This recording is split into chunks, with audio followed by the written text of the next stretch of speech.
है खास करके दोस्तों, कढ़ाई और तवे को बिना धोए रात भर ऐसे नहीं छोड़ सकते जहां गंदगी होती है, अशुभ होती है। उस घर में मां लक्ष्मी निवास नहीं करती है। कभी कभी घर के सदस्यों में छोटी छोटी बातें लेकर लड़ाई हो जाती है। उस घर का सारा माहौल बिगड़ जाता है, तनाव बढ़ा जाता है। कहीं राहु के बुरे असर से तो यह नहीं हो रहा। राहु के इस दुष्प्रभाव से बचने के लिए सुबह सुबह तवा गर्म करें, उस पर थोड़ा सा पानी छिड़क। इससे घर के सदस्यों में गुस्सा कम होता है। और जब सुबह खाना बनाने जाए तो तवे को गर्म करने के बाद रोज इस्तेमाल होने वाले सादा नमक को तवे पर, इसका प्रतीकात्मक अर्थ आप यूं समझिए दोस्तों, नमक को मां लक्ष्मी का ही स्वरूप माना जाता है। तो दिन में सबसे पहले आप नमक को छूकर उसे तवे पर डालते हैं तो यह आपके तवे को डिसइंफेक्शन करने का काम भी करता है, यानी कीटाणु को मिटा देता है। अब इसके बाद सबसे पहले आप एक छोटी सी रोटी बना लें और इस रोटी को ऐसी जगह रख दें जहां से कोई जानवर उसे खा सके। घर की पहली रोटी गाय माता को ही खिलाई जाती है, लेकिन आप कौवा या कोई अन्य पक्षी या चींटियां या मछली ही सही किसी भी जीव को खिला दें। घर में जब तवे का उपयोग ना हो तब उसे ऐसे रखें कि दिखे नहीं, यानी उसे अलमीरा में या कहीं पर रख दे, उसे खुले में ना छोड़े और कभी भी खाना बनाने के उपरांत उसे खाली चूल्हे पर ना छोड़े।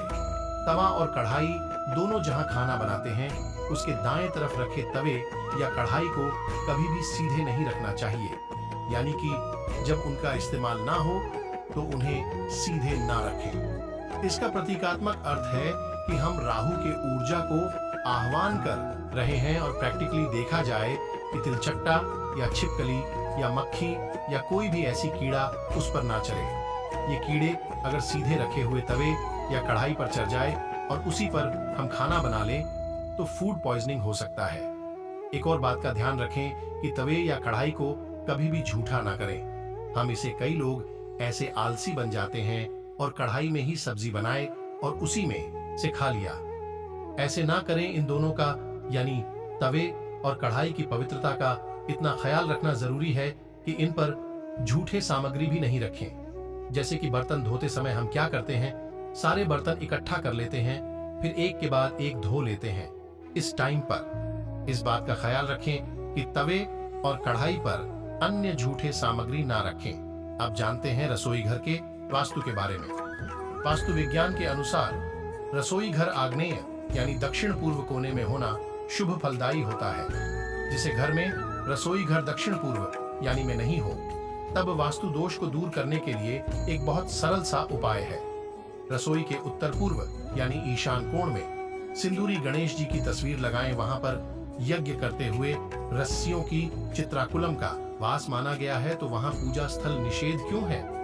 ऐसा ही प्रश्न उठा था मेरे झाड़ू वाले वीडियो में, जब बहुत सारे लोगों ने मुझसे पूछा कि जब झाड़ू को मां लक्ष्मी का ही स्वरूप माना गया है तो उसे पूजा स्थल में उपयोग क्यों नहीं कर सकते।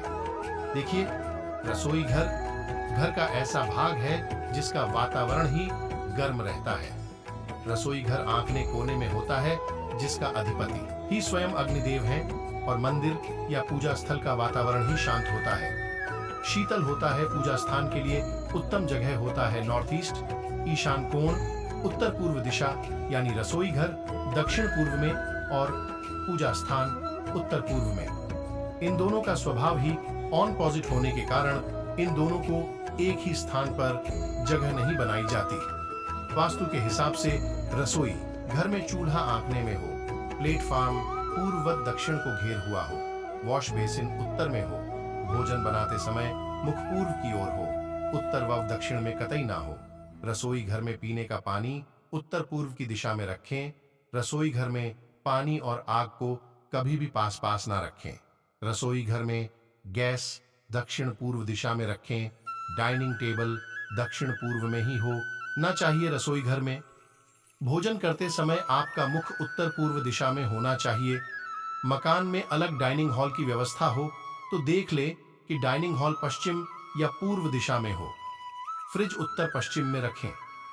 रसोई घर में की माने तो लोहे के बर्तन में खाना बनाने से भोजन में आयरन या एक तांबे का घड़ा भी रख सकते हैं। इसके अलावा घर में पीतल और तांबे के प्रभाव से सकारात्मक और शांतिमय ऊर्जा निर्माण होता है। ध्यान रहे कि तांबे के बर्तन में खाना वर्जित है। और अब वीडियो की आखिरी बात, जब भी भोजन खाएं उससे पहले उसे अग्नि को अर्पित करें। अग्नि द्वारा पकाए गए अन्न पर सबसे पहला अधिकार अग्निदेव का ही होता है। दोस्तों, मैं आशा करता हूं कि यह सारी जानकारी आपके लिए फायदेमंद हो।